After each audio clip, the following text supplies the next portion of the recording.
जे दिलेले आहेत म्हणजे आता तुम्हाला वाचून देतो ठीक आहे. तेव्हा अब्दुल सलाम 280चा जो सर्वे नंबर आहे, चौरस मीटरचा भाव आहे काय 266 रुपये. 266 रुपये चौरस मीटर भाव दिला त्यांनी, गव्हर्नमेंटने जे निवाडा केला. आणि गंगाधर नवनीत म्हणजे नारायण राणा यांची प्रॉपर्टी चालली 2276 चौरस मीटर. यांना भाव दिला त्यांनी 2050. 255 कुठे आणि 2050 कुठे. आणि जे 341 आहे त्यांना भाव दिला, त्यांची प्रॉपर्टी चालली समजा पूर्ण 9343 म्हणजे 1.14 हेक्टर. त्यांना दिला 850 रुपयाचा भाव, चौरस मीटरचा भाव आहे काय. पहिल्यांदा जर तुम्ही पाहिलं तिन्ही सर्वे, तर तिन्ही सर्वेचं जो डिस्टन्स आहे हे 500 मीटरच्याच अंतर आहे.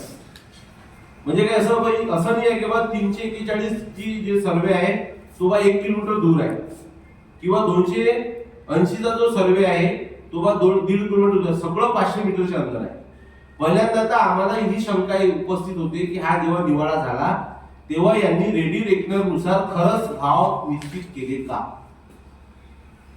जर तुम्ही एका व्यक्तीला 2000च्या भावाने देऊन राहिले, एका सर्वेला 850 देऊन राहिले आणि एका यांना 266च्या जवळपास देऊन राहिले. पहिला प्रश्न आमचा असा उपस्थित होतो इथे की तुम्ही रेडी रेकनर नुसार भाव दिले का, की फक्त तुम्ही तुमच्यावर शासकीय या प्रशासनावर नेत्यांचा दबाव होता, हा प्रश्न उपस्थित होतो. आता जेव्हा आम्ही अजून त्याच्यामध्ये खोलावर गेलो तेव्हा आमच्याकडे या लोकांच्या प्रॉपर्टीचे डॉक्युमेंट हातात आले. तर त्याच्यामध्ये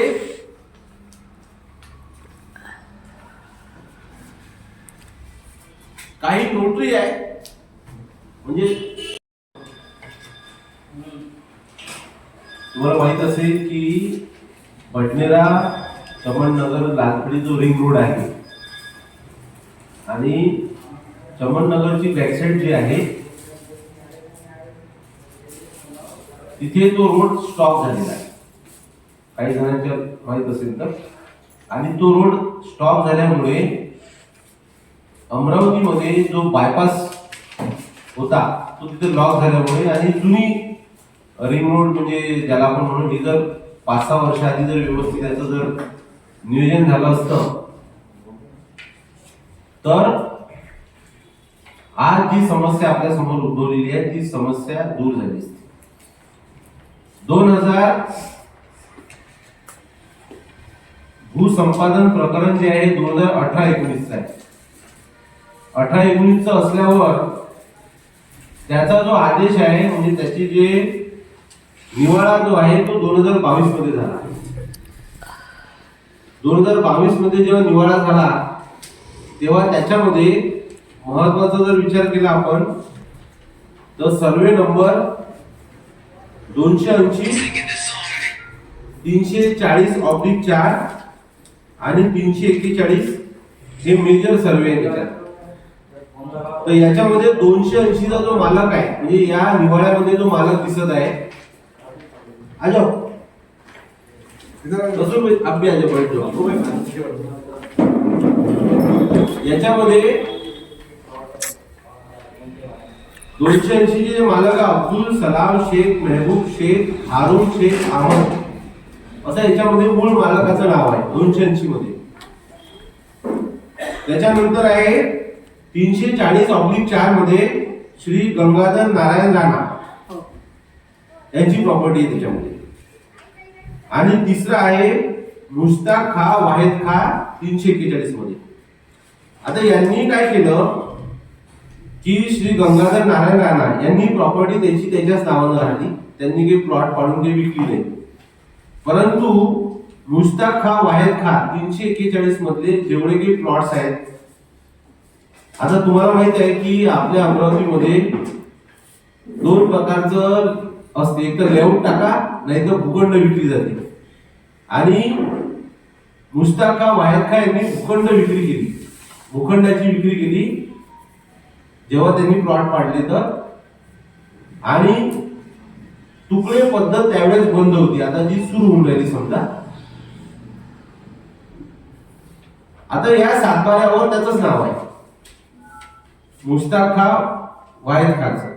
आता साधी सिंपल गोष्ट आहे की जेव्हा तुम्ही प्रॉपर्टी विकता तर त्याचं काही नोटरी असते, खरेदी असते, बरोबर.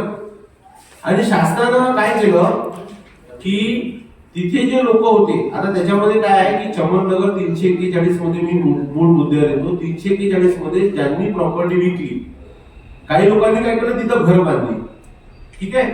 काही जणांनी आपली प्रॉपर्टी तिथे खाली प्लॉट आहे समजा, काही जणांचे घर आहे, काही जणांचे खाली प्लॉट आहे. आता लेटेस्ट म्हणजे 2022 मध्ये त्याचा निवाडा झाल्यानंतर पहिल्यांदा आता तो रिंग रोड कुठून जाणार, पहिल्यांदा हा विषय होता. पहिल्यांदा होता रिंग रोड, तो जी मस्जिद आहे त्या मस्जिदच्या बाजूला जो नाला लागते ना, तिथून जाणार होता रिंग रोड. म्हणजे शादीखाना हॉल जो आहे चमननगरच्या जुनी वस्तीमध्ये, तिथे येणार होता.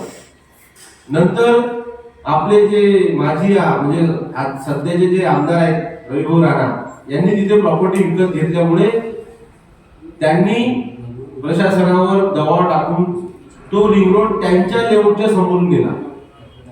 म्हणजे पहिल्यांदा ज्यांची जमीन किंवा घरं जात होती ते घरं कॅन्सल झाली, रोड अजून इकडे आला, बरोबर आहे. मग आता त्यांचे लोक, त्या लोकांचे घर जाणार होते, त्या लोकांना प्रशासनानं नोटिसा दिल्या.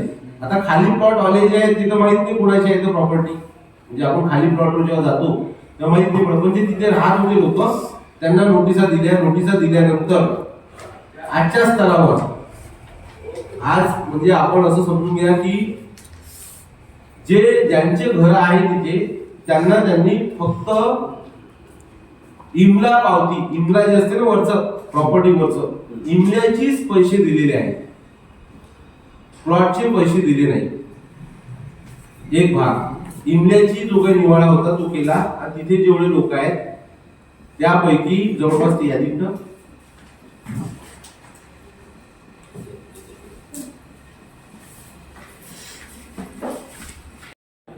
चमननगर रिंग रोड ज्या जमीन अधिग्रहण झालेला आहे त्याच्यामध्ये मोठ्या प्रमाणात घोळ आहे. त्याच्यामध्ये SDO कार्यालय, तिथले जे मूळ मालक आहे यांची संगमतानं तिथल्या ज्यांच्या प्रॉपर्टी ऑलरेडी आहे त्यांना मुआवजा भेटला नाही, त्याचं पुनर्वसन झालं नाही. आणि आम्ही यांना घेऊन वेळोवेळी SDO कार्यालयाजवळ गेलो, एक दिवस धरणे आंदोलन सुद्धा केलं, परंतु अद्यापही त्यांना मोबदला भेटला नाही. त्यामुळे आज आम्ही याच्यातला खुलासा केला की कशा प्रकारे याच्यावर अन्याय झाला, ती सविस्तर माहिती पत्रामध्ये दिलेली आहे. आणि तुम्हाला हे सांगतो की आतापर्यंत जर आम्हाला त्यांनी या सर्व अन्यायग्रस्त लोकांवर न्याय भेटला नाही तर आम्ही 15 तारखेपासून बेमुदत धरणे आंदोलन करत आहोत अमरावती उपविभागीय कार्यालयासमोर. महत्त्वाचा मागणी आहे, पहिली मागणी अशी आहे की जो कंत्राटी कर्मचारी रंगारी याचं तात्काळ निलंबन व्हावं. दुसरी आहे की जे मूळ मालक आहे त्या मूळ मालकाचे जे काही बँक खातं आहे ते अकाउंट सील करण्यात यावं आणि त्याच्यावर फौजदारी गुन्हा दाखल झाला पाहिजे. आणि तिसरी मागणी आमची महत्त्वाची आहे की जो पैसा वळती झालेला आहे तो यांना पुन्हा मोबदला देण्यात यावा आणि पुनर्वसन करण्यात यावं. खूप खूप धन्यवाद. ठीक आहे, शॉर्टकट. आता काय झालं की खाली प्लॉट जे धारक होते त्यांच्या असं लक्षात आलं की बा आपली पण जमीन चालली, म्हणजे आपला पण प्लॉट चालला. मग आता त्यांची इच्छा आहे की त्यांनाही मुआवजा भेटला पाहिजे.